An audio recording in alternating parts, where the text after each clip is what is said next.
of course, it's what seems like the ever-changing information. And so I'm very happy to come here today and share with you where we are in the planning and what are some really important dates and information to look for, and of course where to find out information, because we know there's lots of misinformation out there, and it's our job to make sure that voters have the right information.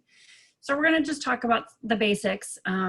Registering to vote, how to confirm that you're registered to vote, how to request a ballot, and how to vote. So we will get started. Okay, so the first thing, well, so let me just start. So one of our key messages this election, unlike ever before, is just make a plan. Figure out if you're registered, if you're not registered. Figure out how you want to vote.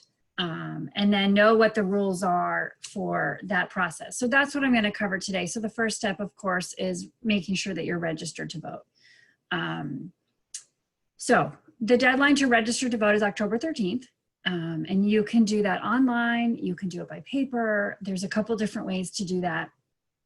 The one thing to keep in mind is for our online system to register to vote is you have to have a Maryland driver's license or an MVA issued ID card. So that is required to be able to use these systems, but there are other ways. The paper form you can mail in, you can take to your local board. Board of Elections is what I mean when I say local board. And so the deadline is October 13th. However, that if you miss the deadline, or you know people have missed the deadline, there is still the opportunity to register to vote during early voting and on election day. And so the difference is that if you register to vote before October 13th, your voting process is going to be quicker if you decide to vote in person. If you wait, if you miss the deadline and you are going to take advantage of same-day registration during early voting or election day, just know it's going to take a little bit longer. You're doing 2 transactions there instead of just 1. So it's perfectly okay. But just understand that it will take you a little bit longer to work through the process if you are registering and voting on the same day. If you're already registered or you think you're already registered, then we recommend that you use our voter lookup website, which the link is here. And I'm happy to share this presentation with you, Tiffany, and you can distribute it as you see fit. But on our website, we have a voter lookup where you can check that you're registered to vote. You can check to make sure that we have maybe your current address. Maybe you moved and forgot to tell us, and you can confirm some other information on there. So the voter lookup is really a great place to find sort of really important information, confirming you're registered, where we have you as living. You can now access a sample ballot there. You can find the voting locations, and I'll get into that a little bit better, but we just released this past weekend a new software packet, or let me say that again. We just pushed up a new software package this weekend, and it includes lots of interactive maps. Of course, requesting a ballot is super important if that is how you want to vote this election. So if you remember, in June, we automatically mailed ballot packets to everybody. That was not permissive this time, so we mailed applications to everybody. And so if you want to vote by mail, you must make that request to get a ballot. And we're going to get into that a little bit more as well. And then voting, again, make a plan and figure out how you'd like to vote. Okay. So we've talked about how this election is we're really encouraging voters to vote by mail. It's the safest way to vote in a pandemic. And so we'll talk about how to do that. But we also understand that there are people that either can't vote a ballot by mail or just honestly prefer to vote in person. And so we will have voting opportunities for that as well. So to vote by mail, again, as I said, you need to request the ballot. That's the first step. We did mail about 4 million applications to registered voters at the end of August. And so hopefully most people receive that, but if not, there are other ways to get the form. It's available on our website, at local board offices. And then we again have this online system that you can use to request the ballot. I'm happy to say that we started mailing ballots last Thursday. So for voters who had already requested their ballot and it's been processed, those ballots are in the mail. They're being produced and in the mail. And so probably from, let's say by the end of this week, we'll have mailed out something close to maybe 1 million ballots. So there's been lots of interest in voting by mail. So if your request you made a while ago and you're just waiting, I assure you your ballot's on the way. And so just give it some time for it to get here.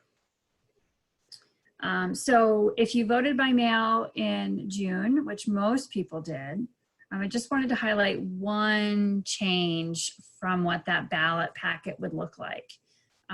We received lots of complaints from voters about the signature on the back of the envelope being exposed during the while that ballot was working its way through the postal system. So we've actually returned to an old design of our envelope, which has a flap that covers up the signature. It has some adhesive peels that you peel off to cover up your signature. So that will look a little different if you voted that way in June. But it's just to make voters feel more comfortable about their signature being sort of transported through the postal system.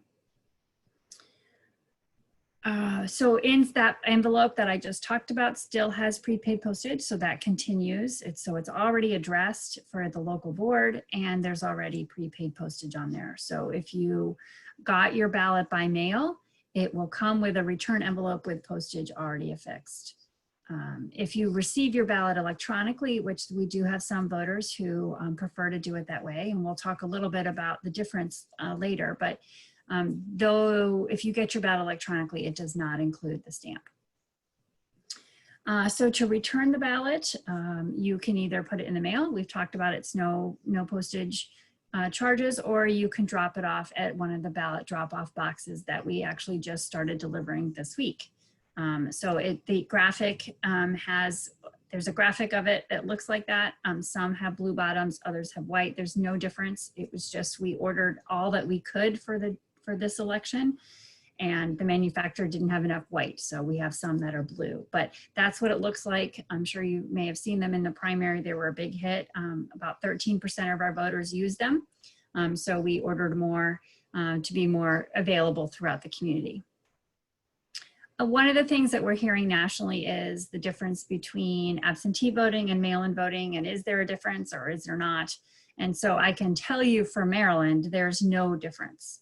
The legislature actually in their abbreviated session this winter spring, they passed a law that said we're not calling it absentee voting anymore. We're not calling them absentee ballots anymore. We're calling them mail-in voting and mail-in ballots.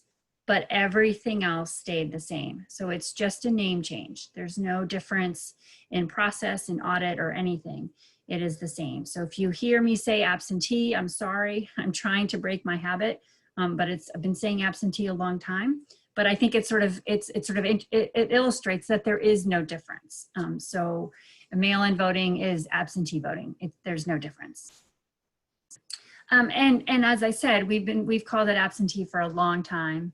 And it'll take us a while to break ourselves of the habit. But I think it's interesting to say that, because it means we've had this a long time. We know how to do this. We have really mature procedures in place. We have rigorous audits in place, and all of those stay the same. The only difference this time is just the number of people choosing to use this. So just to give you a sense of perspective, in the 2016 general election, we sent out about 250,000 mail-in packets to voters, and we are well over 1 million now. So just a lot more people interested in doing it, but the behind the scenes and all of the procedures and security and audits that are in place are still in place. So a little bit more about the ballot drop-off boxes. So we have 280, now 3 locations around the state. So every local board office has one. Every early voting center has one. And then there are some extras around the community. Obviously the counties with the bigger population have more ballot drop-off boxes than counties with smaller populations. So if you're interested in returning your ballot that way, inside your ballot packet is going to be a list of the ballot drop-off locations in your county or Baltimore City. And you can return them to any one of them. Just a couple things to point out about the ballot drop-off boxes. So we are delivering them in 3 phases. Phase 1 finished today. So that means that every local board office has one. and every early voting center has one, and then some of the larger counties have more. These boxes are open from the moment they are put on the ground there until 8 p.m. on November 3rd. So they are going to be available 24/7 from whenever they arrive through 8 p.m. on November 3rd.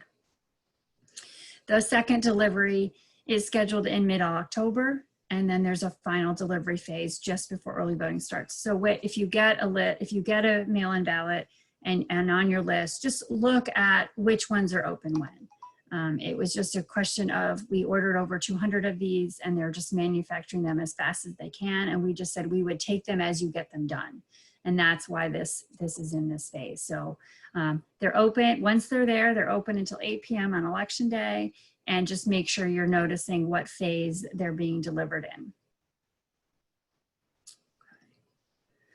We do have a complete statewide list on our website.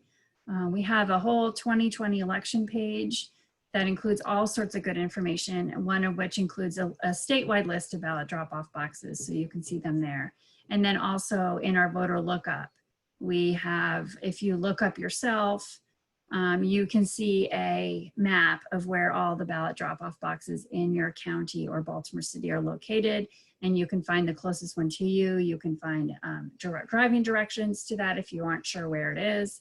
And you can also see what delivery phase it's in. So is it scheduled to be delivered September 28th through the 30th or October 15th through the 17th? So that information is there as well.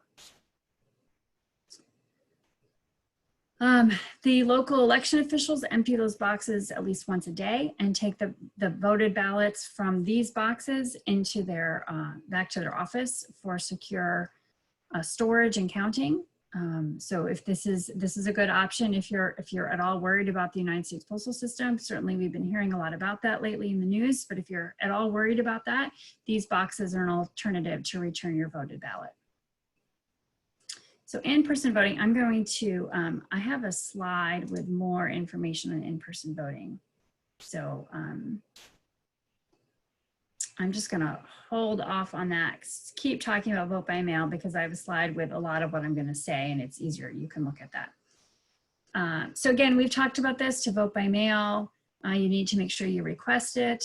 We did mail out those applications at the end of August, or you can also use our online system to do that. So the deadline to request a ballot is October 20th.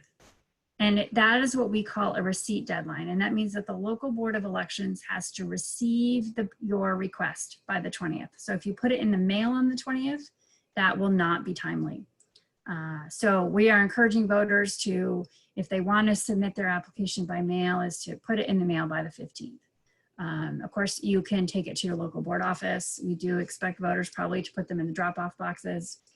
As long as they're there by the 20th, they will be considered timely, and that will result in a ballot however you asked for it, whether it was email or mail.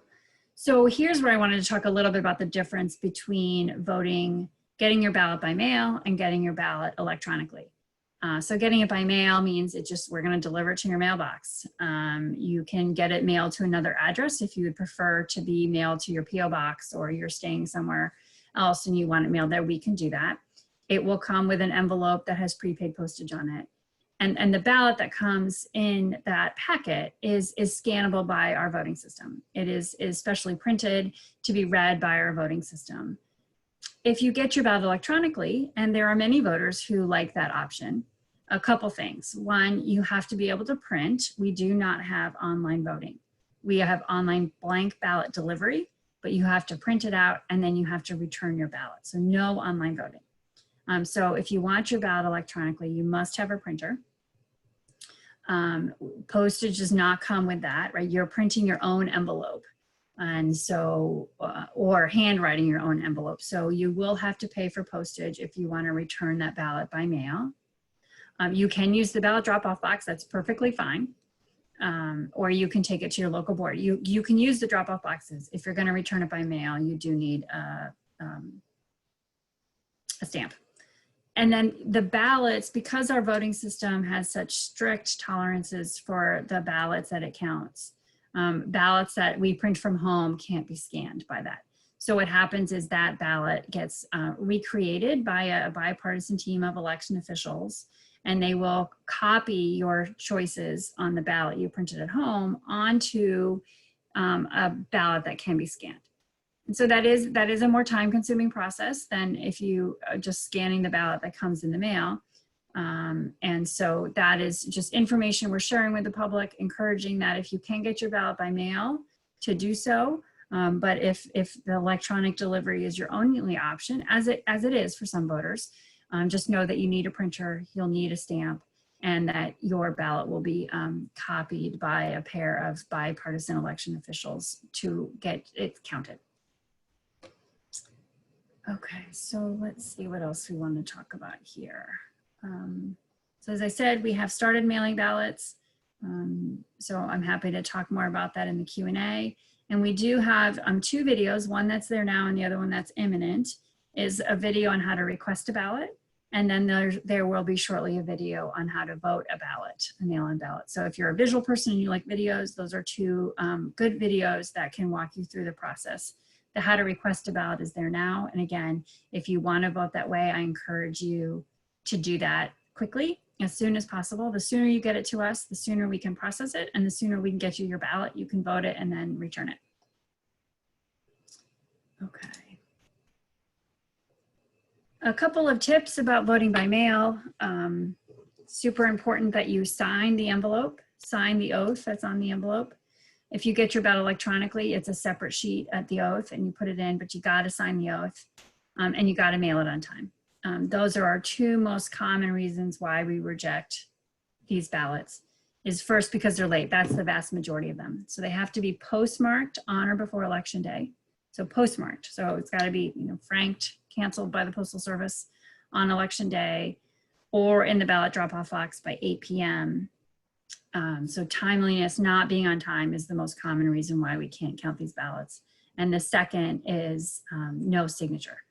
The local boards of elections will review that to see if there's a signature. And if they don't see one, they'll reach out to the voter to get one. But the best thing is just 1, make sure you seal your envelope.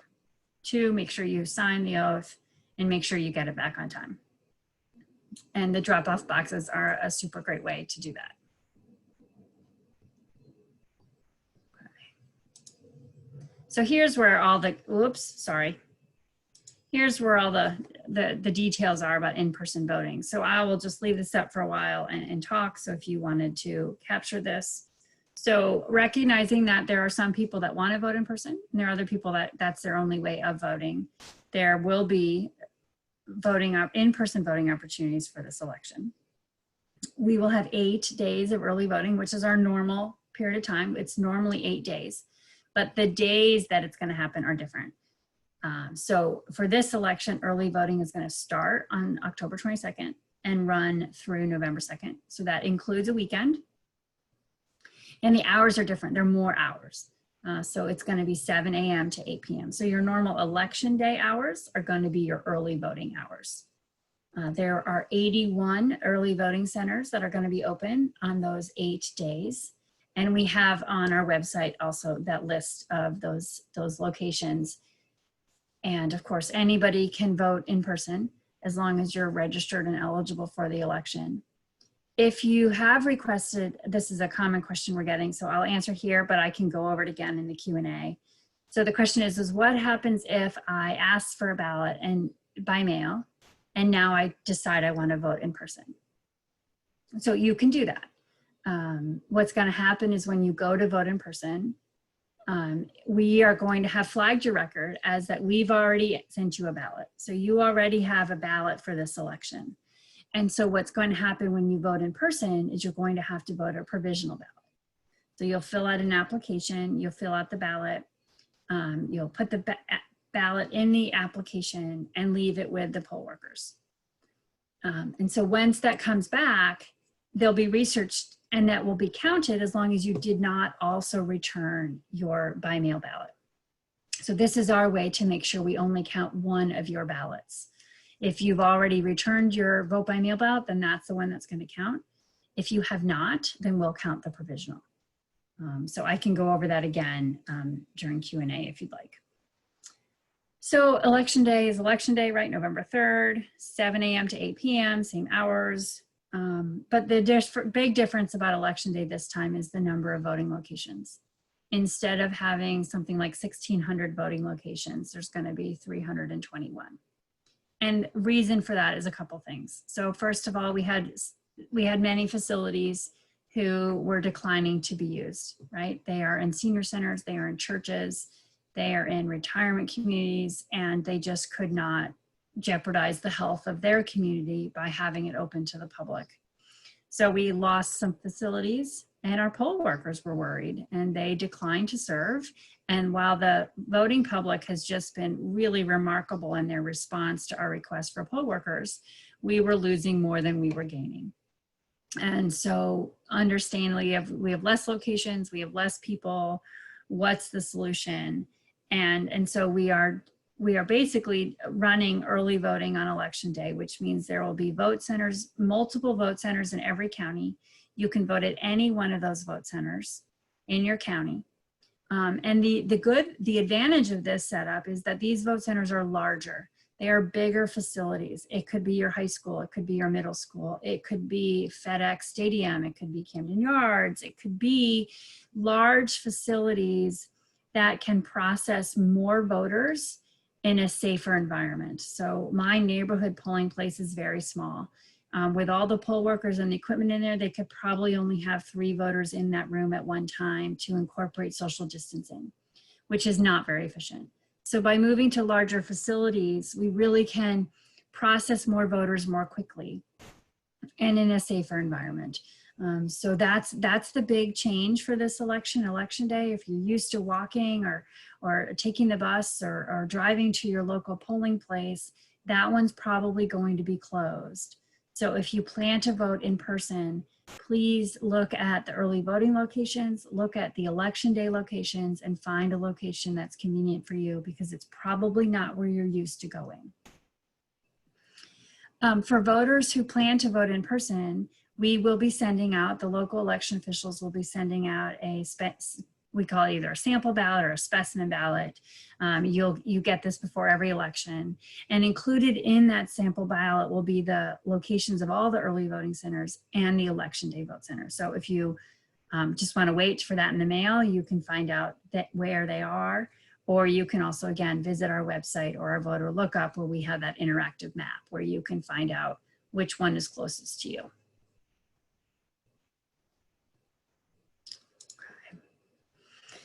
If you decide to vote in person, if you decide to vote by mail, we've talked about what the voter lookup does in terms of confirming that you're registered to vote, providing you access to a sample ballot. Well, it also lets you track your mail-in ballot.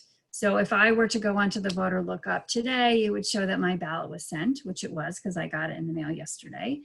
When I vote it and return it, once the local board has it, it would say that my ballot has been received. So I can be assured that the local board of elections has my voted ballot.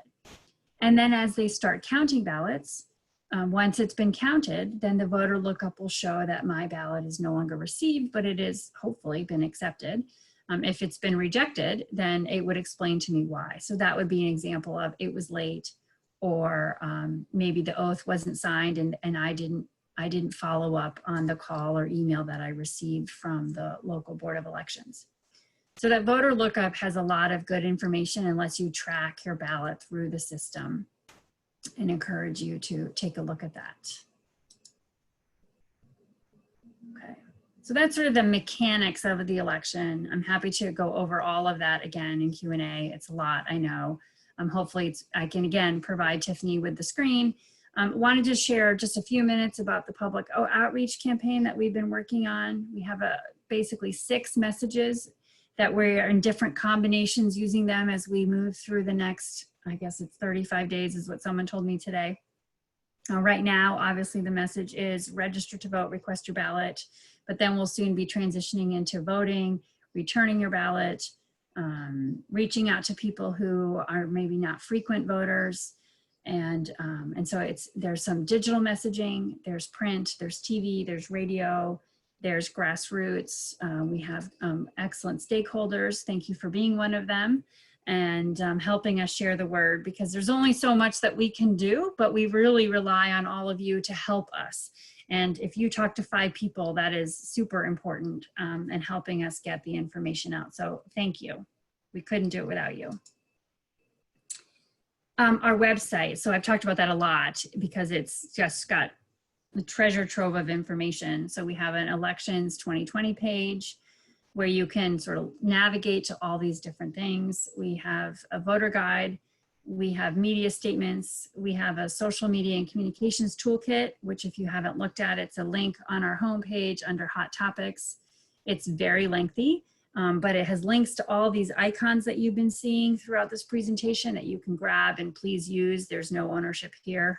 The more the people use it, the better.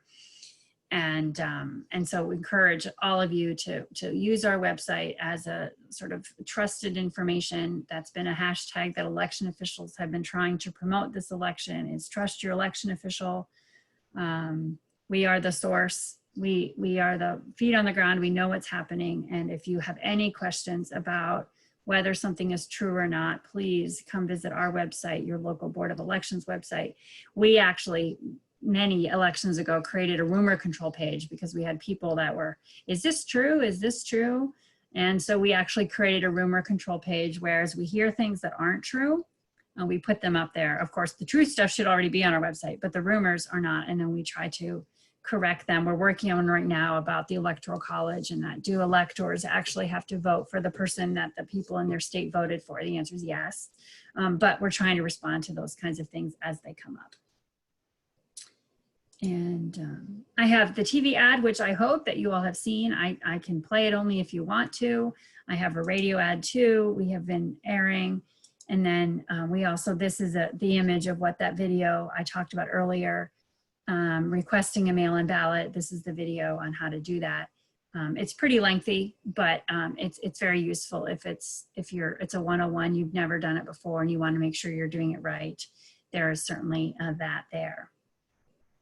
And with that, I will stop, and I'm happy to take questions. So let me, I will stop sharing my screen and send it back to you, Tiffany.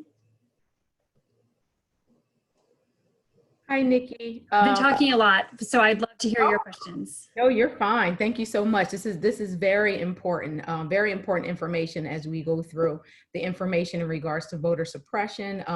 Many questions. One question that we have that could possibly be a rumor, but we're hearing that if you put a stamp on your envelope that it already says you don't need a stamp, that will be considered first-class mail and it will get to you all quicker. Is that a rumor? I've heard it a lot. Is that a rumor or no? It is a rumor. So those are already going first class. So it's not going to get there any faster. If you add a stamp, there's some thought that maybe you'll save your local Board of Elections that cost of that. It's not clear to me that that's true either. But I guess if you're really worried, use a ballot drop-off box. That's getting picked up every single day. So that's your quickest way to get it in. But adding a stamp, it's everything that we have heard and been told is that doesn't actually make it move any quicker than it would without the stamp. But you're right, that's a good one for us to add. So I'm gonna just make a note of that and we'll get that up there because we have heard that as well.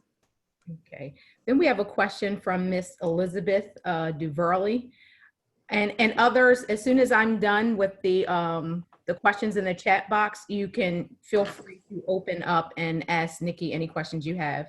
I usually sign my name with my first initial and last name, sometimes with full first name and last name. However, my new voter registration card shows my first, middle, and last name as appears on my driver's license. How shall I sign my ballot? Secondly, the second part to her question was, when I request a mail-in ballot, I signed it with the first initial and last name. It was subsequent to that I received a new voter registration card, and I have no idea why, because I have one already. Okay, so a lot of good stuff in there. So first of all, sign it however you legally sign it. We're looking for a that the oath has been signed. So it does not have to match exactly with how you have signed, say, your voter registration application.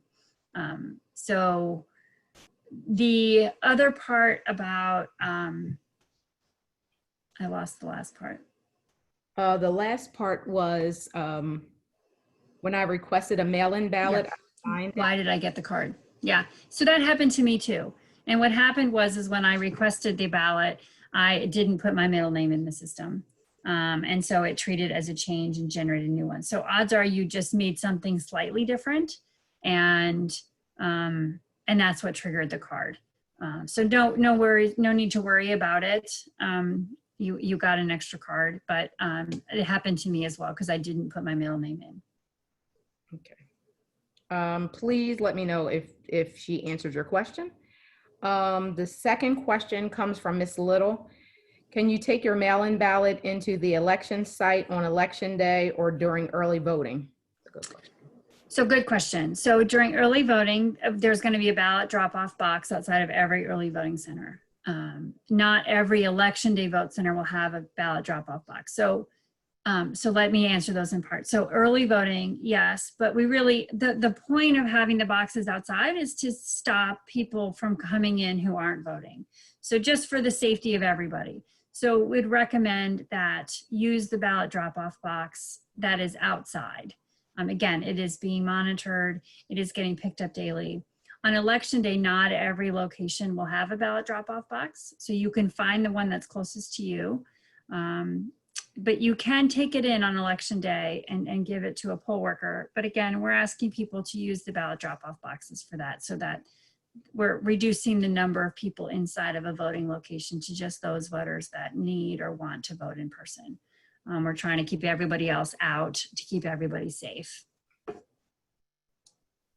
The second part to the question, or another question, I'm sorry. What happens if you request a mail-in ballot, but it never arrives? I applied to be an election judge, but I have not heard back. Do I assume that they have all they need for judges? So if you've asked for a ballot and you haven't received it, then certainly my suggestion is to contact your local board of elections or the state board of elections and request a replacement ballot.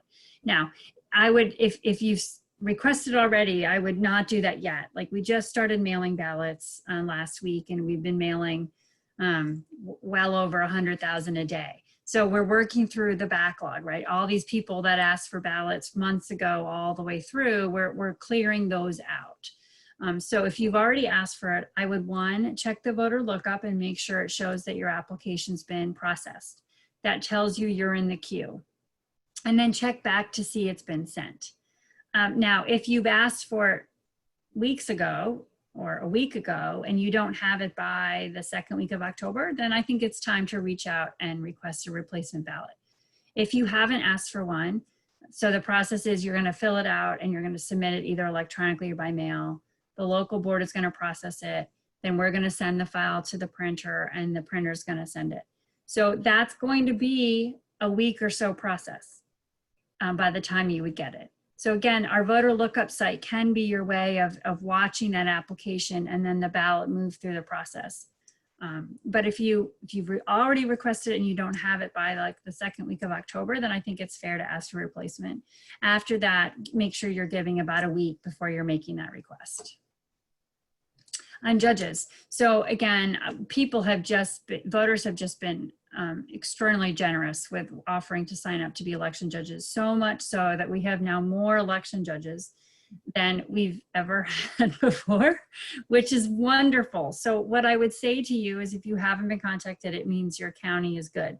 Not only can they staff their vote centers, they have a bench. We've been encouraging them all to have a bench, right? Because what we're worried about is that come the middle of October, maybe we get a spike in the pandemic and people quit, that we want to make sure we have enough. So what I would say to you is, please harness your energy and desire to work until 2022, and please then serve as an election judge. It's very, very rewarding, but people have just been super generous. And by having 300 locations instead of 1,600, we just need less people. And so that's part of it as well. If I decide to go to an early voting location versus my normal location, will my driver's license be sufficient ID to vote, or will I need my voter registration card as well? So under state law, the vast majority of voters don't need to show any document to vote. So you'll be asked, what is your name? What is your date of birth, meaning month and year, and what is your address? And that's sufficient to vote. There's a very small group of people who have to show ID. And the reason they have to show ID is because most of us satisfied the identity component when we registered to vote. We didn't even know we were satisfying it, but we did. It was part of that registration process. But for people who didn't satisfy that during the registration process, they will have to show ID before they vote for the first time. But again, it's such a small percentage that it's like, I mean, I don't know, it's been a while since I looked at the numbers, but it's like less than 15,000 people statewide. It's really small. So you just walk in, you say your name, your date of birth, your address. The judges are going to ask you those questions, and then you'll be all set. So you don't need your voter registration card, except it's helpful. But this time around, on your voter registration card, it's going to print your polling place, but that polling place probably is not going to be open, right? So you don't want to rely on your voter registration card to know where to vote this election. You'll want to rely on the information either on our website or that you get in your sample ballot as to where you should be voting in this election, because many of those neighborhood polling places are closed. For ex-offenders, what are the rules or opportunity for those with felonies, misdemeanors, or have prior convictions? Sure, great question. So I'm trying to think about the simplest way to say it. So let's just start with, if you're not in prison, you can vote. Okay. If you are in prison for a felony conviction, you can't vote until you get out. If you are in prison for a misdemeanor conviction, you can vote. If you're in detention center, I changed the label, and I don't know that it matters, but if you are awaiting trial, you have been charged, but you haven't gone to trial, you haven't been convicted, you can vote. So I'll try saying it a different way. If you're awaiting trial, you can vote. You haven't lost your right to vote until you've been convicted of a felony. So if you are been charged and you're in a detention center and you're awaiting trial, you can vote in this election. If you've been convicted of a misdemeanor, you can vote, but otherwise you can't until you're out. And then once you leave, we're working with the public safety and correctional institutions to make sure that they're putting in the packet, I guess they call them the re-entry packets, putting in their voter registration application so that the individual knows that they can re-register, which is an important message for them to know as they're re-entering. So that's the universe that they can be in the correctional process, but just either pre-trial or for a misdemeanor, and they can still vote. So what we've done this election is we've been working with some of the groups that really advocate for individuals who are behind the wall to send to the facilities packets of information to let these individuals, eligible individuals, that what they can do, that they can participate. So we've sent to each of the detention centers, right, where we're going to have people who are pre-trial and maybe convicted of a misdemeanor. That's where they're housed. We've sent them a Dear Voter letter telling them what I've just walked through with you and giving them their options, giving them a voter registration application, giving them a ballot request form, because we understand that they're most likely going to have to vote by mail, and then giving them a prepaid envelope that they can return those forms in. And so we can send them their ballot wherever. We can send it to their home if they think they're going to be there. We can send it to a family member who can visit and bring it in. We can send it to the institution as well. We can send it wherever the person wants us to send it. So we've sent out those packages a couple weeks ago, I think. We wanted to make sure that they had them with plenty of time before the October 13th voter registration deadline and the October 20th requested ballot deadline. And of course, some of the ability to do same-day registration for them may not occur if they're still in the facility. So we try to tailor the message for that. And we're working on maybe developing some posters and signs that the facilities can put around to make sure that individuals understand their rights. So it's a work in progress, but we're very pleased with the work that we've done with the different advocacy groups and trying to get that information out to the detention centers, and the administrators of those centers are asking good questions and are eager to distribute those materials. What about individuals who are convicted felons but have served their time and out, no longer behind the wall?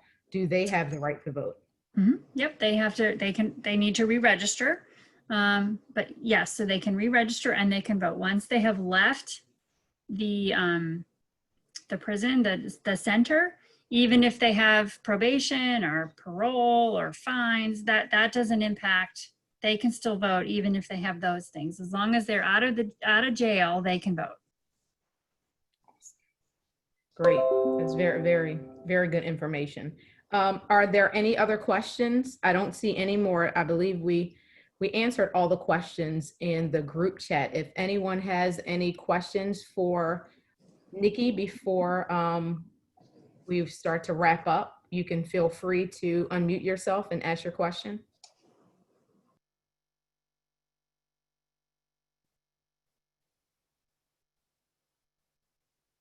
Does anyone have lose their right to vote if they registered maybe 5-10 years ago and just did not participate in the previous elections?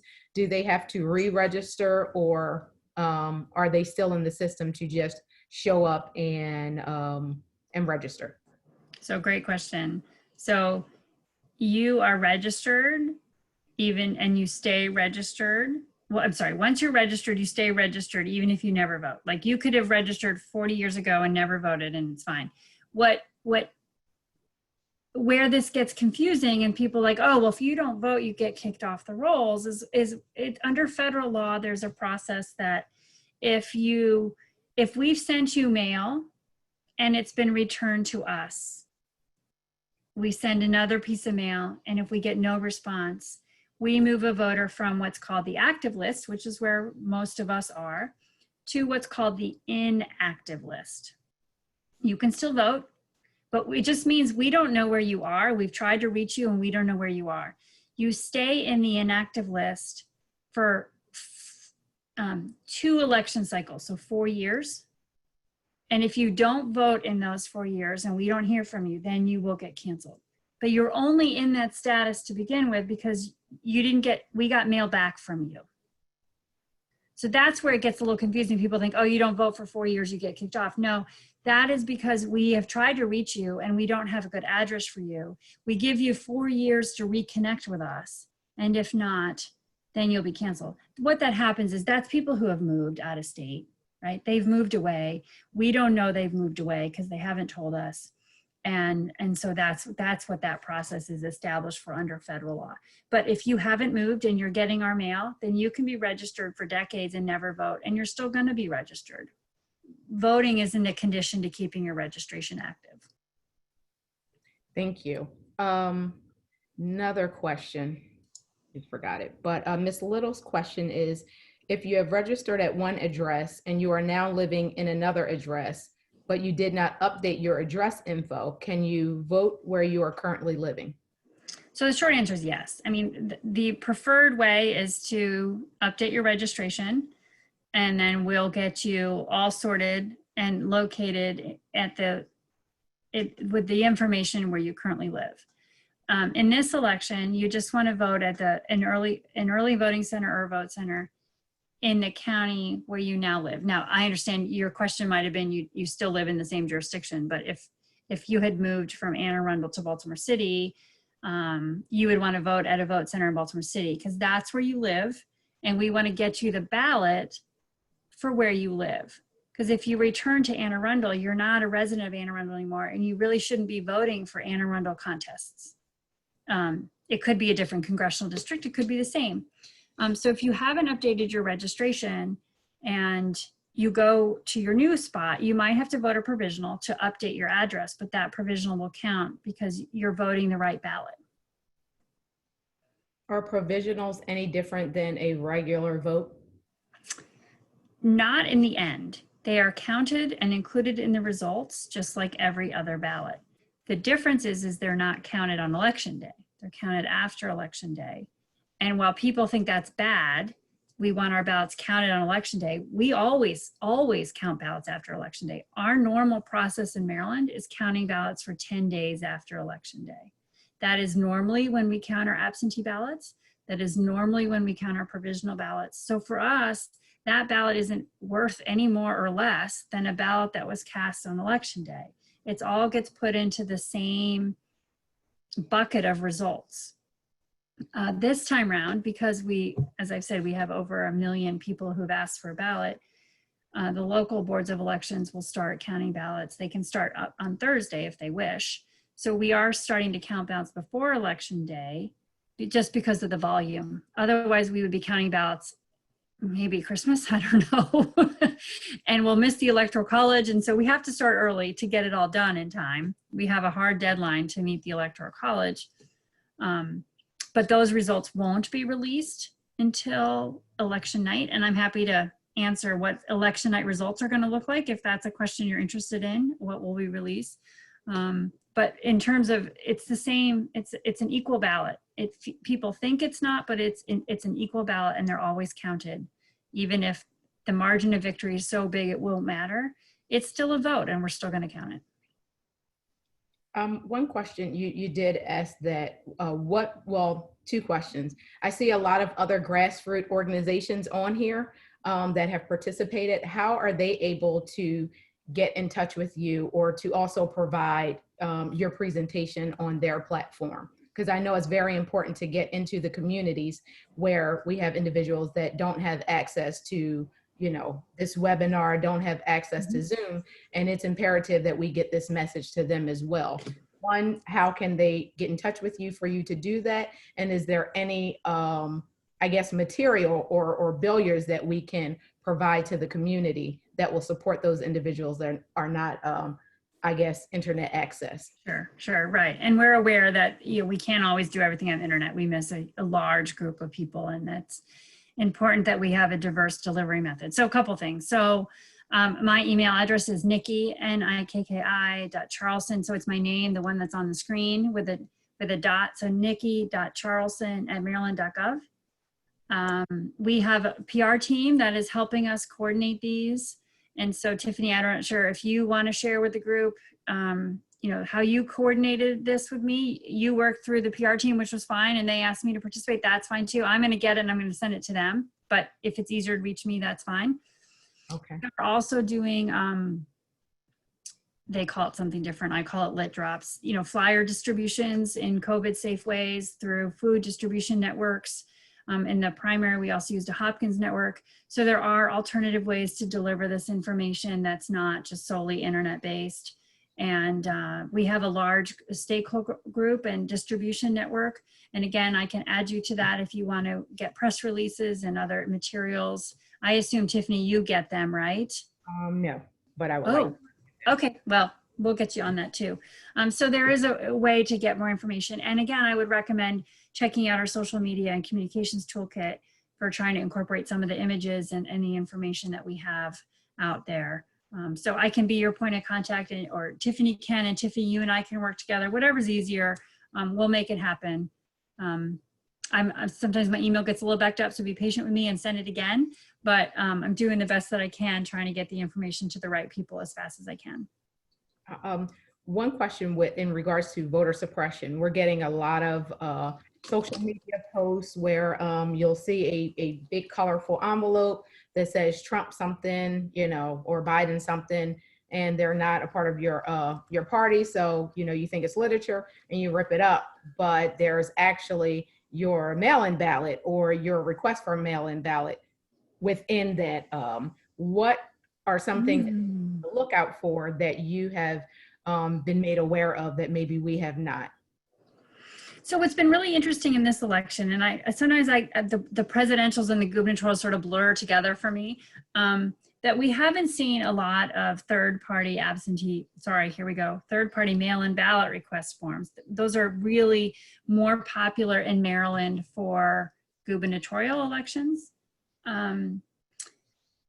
So a couple just tips, right? So look at the return address. That's not always a easy thing because sometimes they'll put our return address on there. So that's not a, oh, it's the State Board of Elections, it must be right. That's not necessarily true. We use an official election logo in all of our mail. So it's a wave, it comes from the Postal Service. That's a good thing to look for.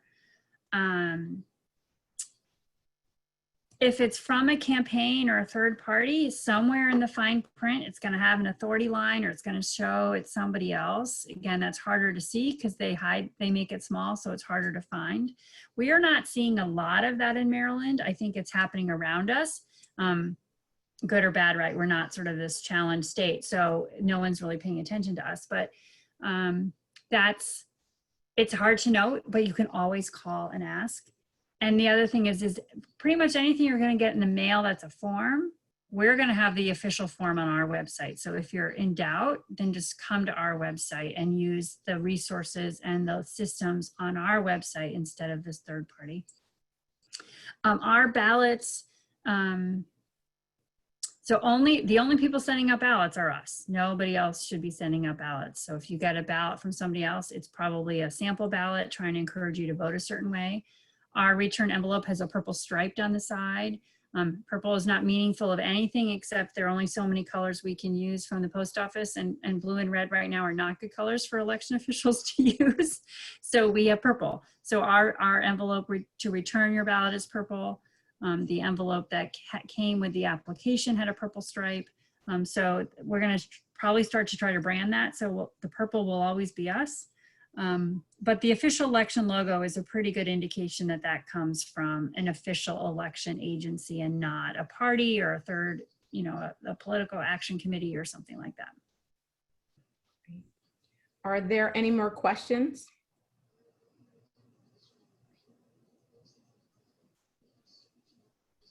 Well, Nikki, it looks like we don't have any more questions. You have been very, very informative, great information, and we're looking to possibly, have another one. Okay, great.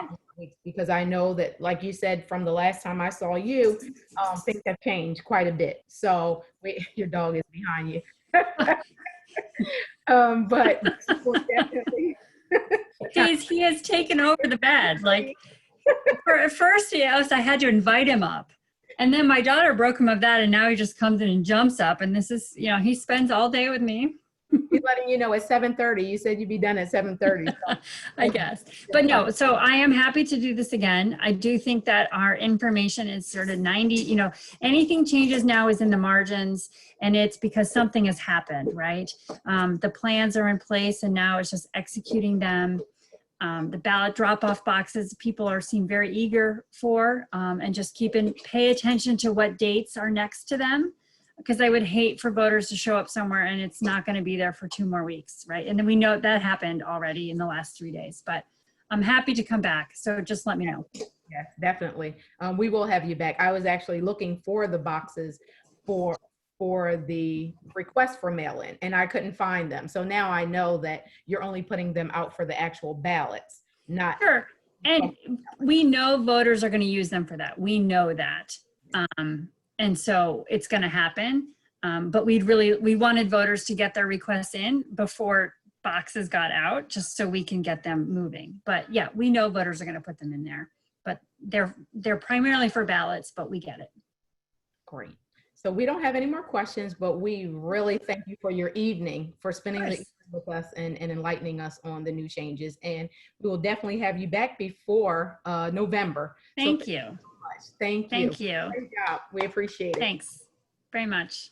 Have a good evening, everyone. Thank you too. for Greater Baltimore Urban League, and look out for our information on our website. We will send out additional information. Thank you, Miss Susan. Thank you. Thank you. What'd you say, Dave? What was I reporting for? It was a very good presentation.